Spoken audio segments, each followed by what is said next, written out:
Hello, hello. Welcome back to JT's Supercoach.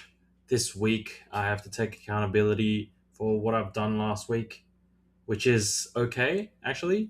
1,247 for me last week, moving up 7,000 ranks into 36,511.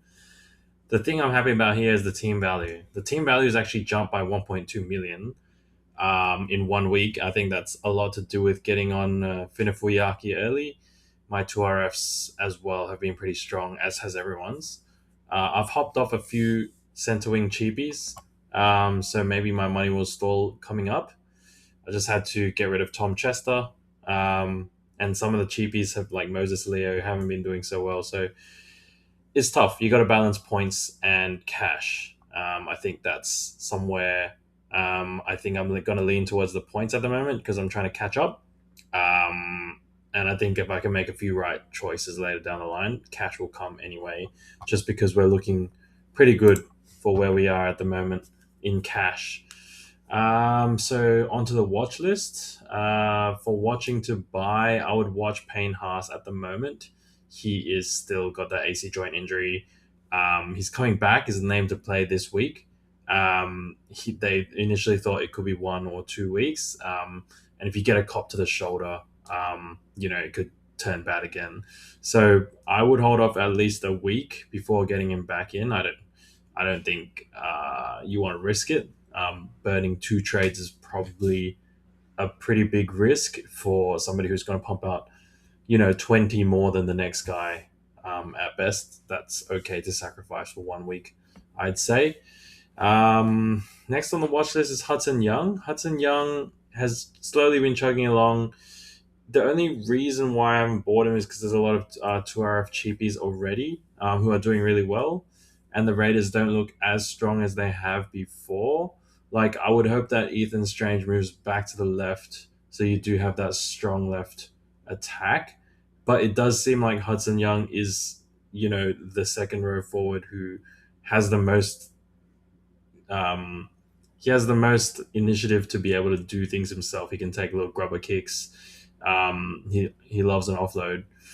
So I would say that he's still good. I just want to see how the Raiders keep going from now. This is a watch list to buy in the future. So it's more just I'm keeping my eye on these guys because I can see that there will be good buys based on maybe their price coming down or just their role being the same, but they've had like, maybe a string of bad games. Monster has had an easy draw to start the year, but has somehow disappointed in the Supercoach sense. His break even is 100 at the moment. He's heading into Penrith, New Zealand, Canberra, Souths, Dolphins, Tigers, Para. So in about 3 weeks' time, his draw gets a fair amount easier. He can get over that high break even. I think that gives people a chance to jump off a Purdue in the 5-8 slot, or maybe even if you've missed Purdue like I have, hop on Munster from maybe a Cody Walker. Um, Munster's he's always been a solid super coach option if you haven't been playing for multiple years. Um, I would try to get onto him in about 3 weeks' time, as I think I need to shore up my 5/8 position. Maybe even a Pezzet goes up to Monster, because Pezzet will probably be topping out in about 3 weeks' time.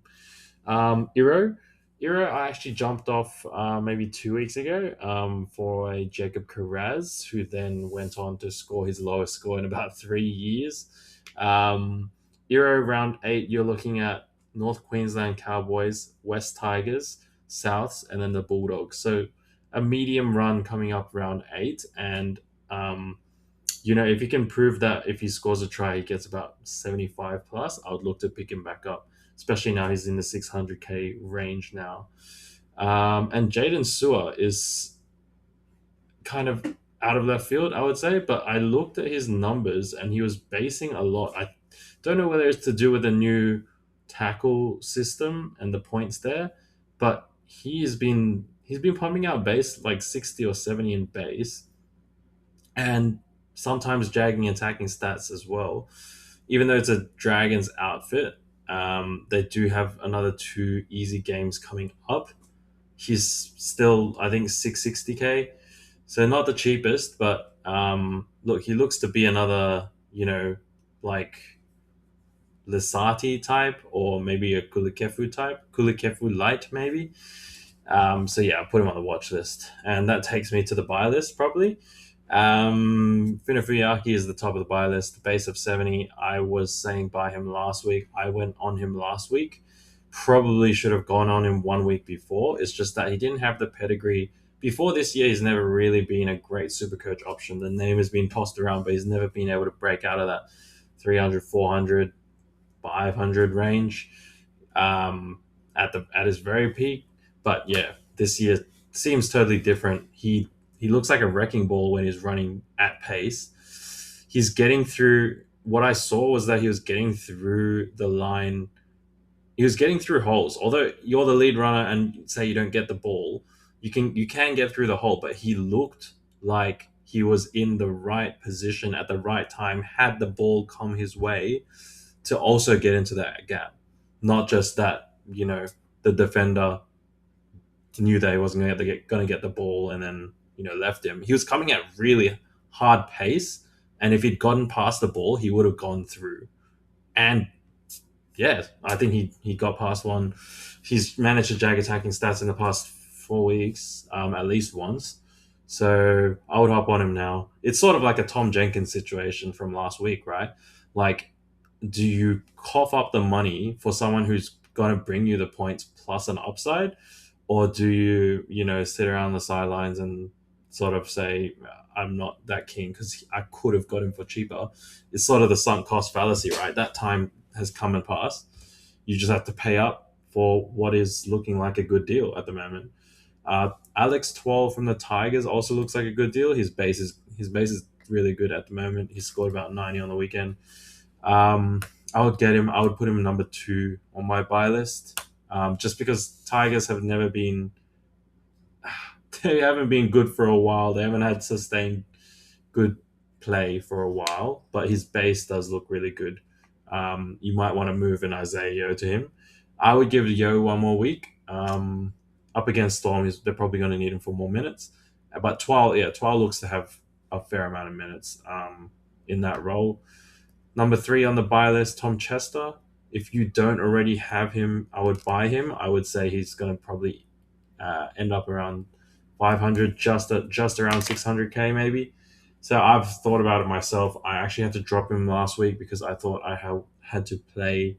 I had 4 Rabbitohs and I got hit with injuries. So I was just trying to get people on the park. He was off for 1 week.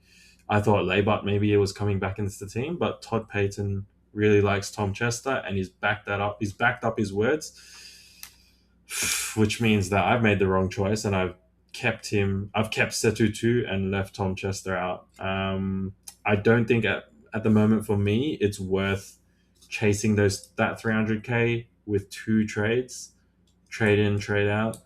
I think I'm just going to let that 300k go, make money elsewhere, make money on players I'm more keen to play. Yeah, but hold him if you have him. Simi Sasangi has that dual position. Sasangi has locked down the spot for the moment in front of Manny Nicholson. Not much to say there. I think it's a good trade. He's probably about 100k underpriced. Just that he might not keep his job there. And if he heads back to the middle, you don't know about his output. Tommy Turbo, I've got him after Simi. Tommy, what's worrying is that he scored 2 tries last week. You can basically bet on him going over. The odds in, like, I bet on him last week. It's just that when he scored a double and he's still, I think, under 100 Supercoach points last week. The tries were pretty fluky as well.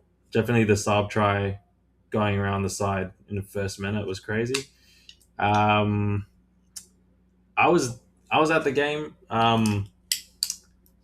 Yeah, I think the Roosters were just a good team. Definitely didn't make any mistakes to capitalize on, but you weren't seeing a lot of sustained play of Eagles attacking the line at all. So basically, you're running around them, getting 80-meter tries.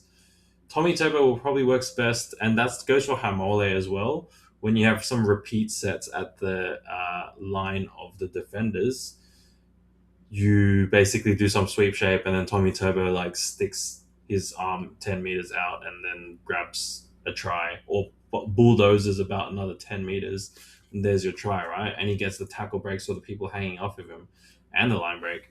So that's probably where he's going to get more points for scoring tries. It's just that the Manly forward pack is not actually pushing them up to the try line. Um, I have him at the moment in my team. I've just traded him in, but yeah, the team is worrying. The man is good. The man can get injured as well. So yeah, I would have him as a strong to medium buy. Jaden Campbell. Jaden Campbell's come back and hit us with back-to-back 90s, putting his break even at 36. He's just about to start making money this week. So if you wanted to make a bit of money in the halfback position and probably score pretty decent, Jaden Campbell's not bad. I do think though that you should be on Hines or Cleary. They've shown again this year that they're the two that stand above the rest. Cleary also standing above Hines in the pecking order at the moment. Just that Cleary has a short term harder draw at the moment. So I think I'm going to go with Hines, and I'm thinking I'm going to go with Hines over Jaden Campbell. Um, yeah, although if you want to save the extra 30K, that's not a bad shout. Yeah, Jaden Campbell, strong to medium as well by. Val Holmes, I've got him under Jaden Campbell. I think that if you wanted to buy Val, it was probably a week or 2 weeks ago when his draw softened up a lot. And now that the Titans' draw is done and he's only got 80 something, um, you wouldn't expect him to get too much more for the upcoming two matches. Um, yeah, a medium buy. Dewey, break even 33. I think a lot of people rate him higher than he is, but I think I would want him kicking. I would want to know that he's kicking before I buy into him. 200 pluses. Yeah, can't knock it. I think not for me. I would go with the team that's proven themselves more to be, you know, more pedigree, like Campbell, Cleary, or Hines. I would definitely prefer over Dewey. Drinkwater. Drinkwater has snuck up and come back to being an option as soon as he got that injury and I sold him. That's great for me. Drinkwater is scoring 90s. He's doing what I thought he'd be doing from the very start of the season.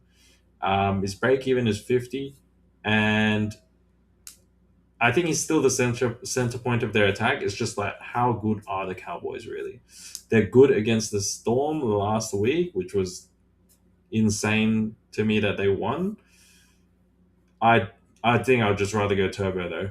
Turbo seems to be, if Turbo goes over for one, all you need to get is a few penalties. Then you do get to the opposing try line, and hopefully they can pull something out. The man to pull something out for Manly would be Turbo. They don't have, yeah, that Luke Brooks is not doing too much. Fogarty might take a bit of time to mesh. Yeah, I'll take Turbo over Drinkwater if you're looking for a Kinney replacement. And Campbell Graham, I've got him last on the buy list. He is about to move. He's going to play his third match, which means his money moves after this week. His break even is 18, so I'd see him getting around 50 something. So he's going to make about 30K maybe if the game doesn't go absolutely crazy. His base is a bit down than normal. He used a base around 50s, 40 something. The problem used to be that he would just see no ball on the right hand side of the Bunnies field. Bunnies love to go left. He's managed to score a few tries in the first few games, but his score is still not a super coach guy, I would say. If he can score, he maybe gets 50, 60. I wouldn't go there, but you could look at buying him. Even though I am in my Bunnies kit, I'm invested in the left hand side. So my watch list for selling, people want to sell Stephen Crichton. I don't. I don't mind that. He's just moving around. He's like getting told to play 5/8. He's switching with Matt Burton, and Bulldogs can't really score, so there's no points coming in through goal kicks either. He's never really been a strong super coach option, although he's been really good in real NRL, like communicating, getting his men into place, defensively as well. But that doesn't show up in the super coach numbers. We thought maybe he, we thought maybe centers were going to get a bump, sizable bump from the new system where it's last pass, but you I mean, we sort of knew that it wasn't the big change. The big change was the tackles, and there were a set of revised stats based on this year's scoring. Sorry, based on last year's scoring in the NRL point system instead of the Fox point system, and the changes to centers was maybe like four four tries or try assists per year or something. So you're only splitting like 24 points, maybe maybe like 40 points over a year in difference. So if he's not been super coach option before, I don't see it at the moment. I would sell him now. I think I would sell him over Keanu Kinney, which is our next guy. I own Keanu Kinney. He's managed to just eke out 50 something last weekend, and I was I was shitting bricks basically. He got to the last 20 minutes and then just started taking runs and then offloading. And then he just managed to rack up enough points to, hold his prize. But he never really got there legitimately. I would say it's like people got tired and then, he could get that one step further and then just people don't have a good grip on him and he just throws the ball away. Which is, I mean, it's good for Supercoach, but do you want to be invested in the fullback of such a weak team? I want to I want to roll the dice one more week. I don't know whether it's Stockholm syndrome or what, or sunk cost fallacy, but he does have a good run record against the Broncos, who they're playing this week. I think he averages something like 90. One of the bottom teams against the Premiership defenders. I gotta run it. I guess. And the last on my watch list to sell is Keon. So Keon, at the moment, he's just putting out what he's worth. He's like Payne Haas light, basically. I do have some trades this week that I was thinking about maybe nuffing him out for the money. You'll see it later, but at the moment, I think he's a hold. As long as you don't have Payne Haas in your team, you probably need that guy, the glue guy, holding together front row. Yeah, sell less. Read Marnie, get out of the team. He's got a break even of 70. So based on his last score of 19, he would, if he scores that again next week, he's gonna lose 50K around. I would say he probably loses like 40, 30 or 40K. So I'm going to wait until Cheese is named next week, hopefully, to get rid of him, just because I want to focus on points a bit more at the moment. I'm boosting to get points, so I'm happy to lose about 30K if it means that my other trade can be like a big nuff and then two upgrades instead of having to do two small downgrades and one upgrade. So Reed Money, big sell, number one. Number two, Setu two. It's hard to know Dragon's backline. That Dragon's right wing spot seems to just be a revolving door. Shane Flanagan can't make a decision, but he knows that he doesn't like Sloan. Sloan continually just keeps getting dropped from that spot. I think Farley will hold it though until Setu. Unless he gets injured. I think Setu is probably the second up if Farley gets injured. Just based off vibes. Yeah, I'm not buying Farley. I'm probably gonna sell Setu too, whether it's this week or next week. Hard to know.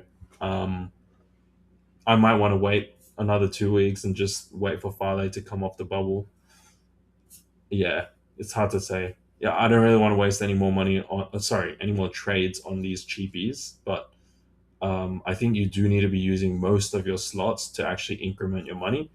Um, you need to be taking a lot of pretty decent bets rather than you put all your eggs in the Moses Leo basket and then he goes and gets knocked out and scores like he scores 20 something and then gets knocked out and then your cash growth is just stunted. And then you have enough doing not no cash growth in the other side. So yeah, hard to say. Shane Flanagan's making the Dragons spot hard. Atkinson, lucky I don't have Atkinson. I think Atkinson is a sell at the moment. I think Sanders is probably a sell in about 1 to 2 weeks. Um, Mitch Moses and Brian Toto, who have caused me headaches. They're they're both going to lose money this week. Their break evens are pretty high. Toto is about 100, Moses around 80. Um, Moses already 500k. I thought that he was at his basement price, but he did have further to fall. Luckily, I didn't play him last week. You can see, you know, they're not going to score a lot against Penrith. I think it's time to get at least one primo halfback. I wish I'd done something like Cleary and then Hines in the flex, like some people did. Um, yeah, or maybe even just committed to having double cheapy halfback. Um, yeah, I would get rid of Mitch Moses, and I think I would have Brian Toto one more week. Maybe you could make the case, and I might make the case myself.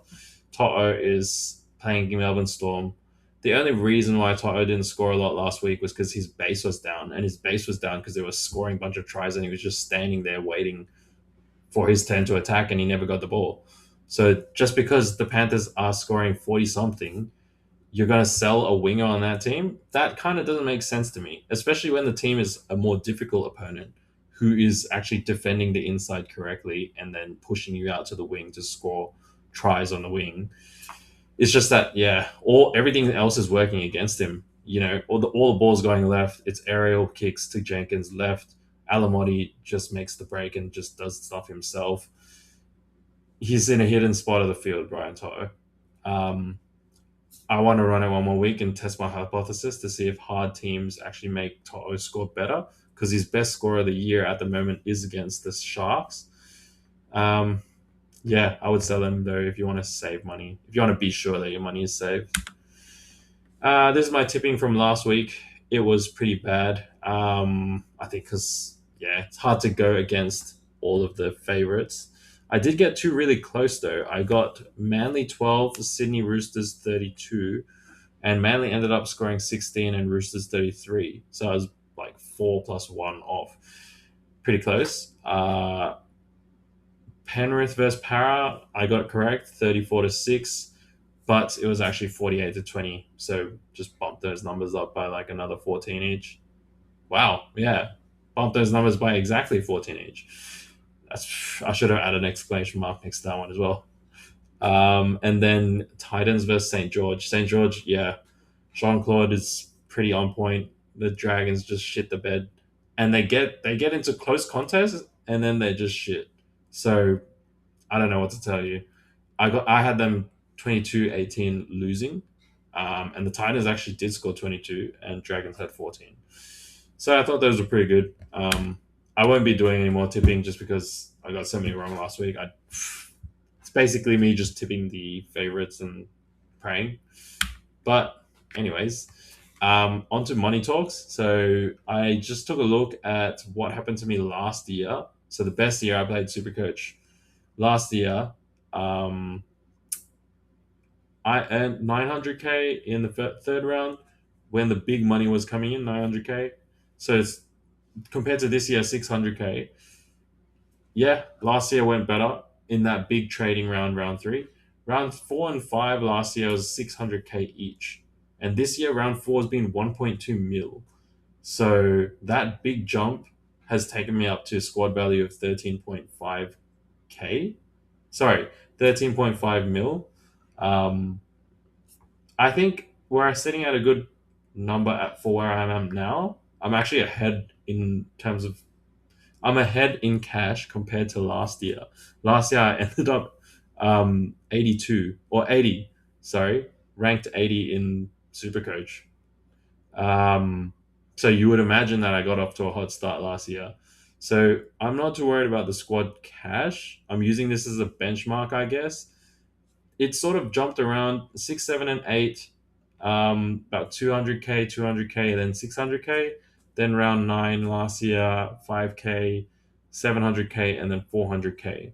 So it was bouncing around of an average of maybe 400k per week, um, from round 6 onwards last year. I think some questions that you just need to ask yourself with all the cheapies that you have now, there's a few that are still growing in value, I think, of the 2RF ones. Um, you got to know when you're going to cut them and cut them for guns, and when are you using them to play them, or are you using them purely for a cash grab? If you're using them purely for a cash grab, you're probably going to want at least 300k from the trade in, the trade out to get them. So that's why I've held Ryan Couchman.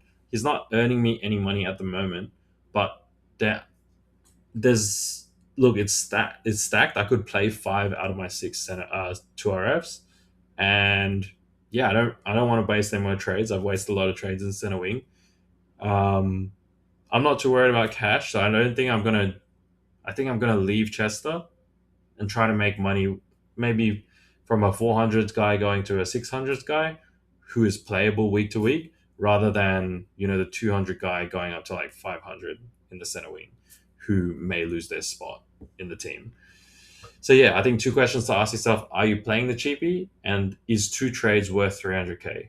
I would say 300k is the benchmark. Some people say a trade is about 100k, but at least I have been trading pretty hard, and I want to keep some for later, just because I know how important that is. My trades. So these are my trades that I'm thinking about. If you can't see at the moment, I'm sorry for audio listeners. My trades, I'm looking getting rid of Moses, getting in Hines, two for Chester, and Yo for Piakura. Piakura is back to playing 80, it looks like. And I've just singled him out. He's playing his third round this week. His break even isn't crazy, but he is the only person that I can afford if I want Hines and Tom Chester back. So I don't think I'm going with that. Actually, these three, I don't think I'm going with any of these three, because Chester is not my top priority. My second set is To'o to Chester, two to Fale, Moses to Hines. I don't think I'm doing this either. I don't think I can take a gamble on Fale, who might get dropped before even getting to 3 games, and I don't really want to play him either. Even though the Dragons schedule looks good, I think I just want Val if I'm playing any Dragons in the next few weeks. Then it's Moses to Cleary, Setu 2 to Tom Chester, Isaiah Yo to Miles Martin, enough. So Yo is going to be a sell in the next 1 to 2 weeks. So I've boosted this week and last week, so I sort of want to get ahead of the curve. I don't like this one either too much. It's probably my favorite out of the three. It just means that I'm wasting another trade getting Chester. Um, it it means I'm also running Toto, which is not too bad. And it means I only have one backup in my 2RF slot, because 2 slots are not playing. One is enough, and one is banned for 3 weeks. So I think this may be the way to go for me. It's Keon for Miles Martin, Moses to Nico Hines, and Kinney to Tom Turbo. I get 2 upgrades for 1 downgrade, which is what I was talking about a bit earlier. I am playing Jackson Ford and Arama Howe, which is a decent frontline. I get to keep the two. I get to keep 5 2RFs that I like.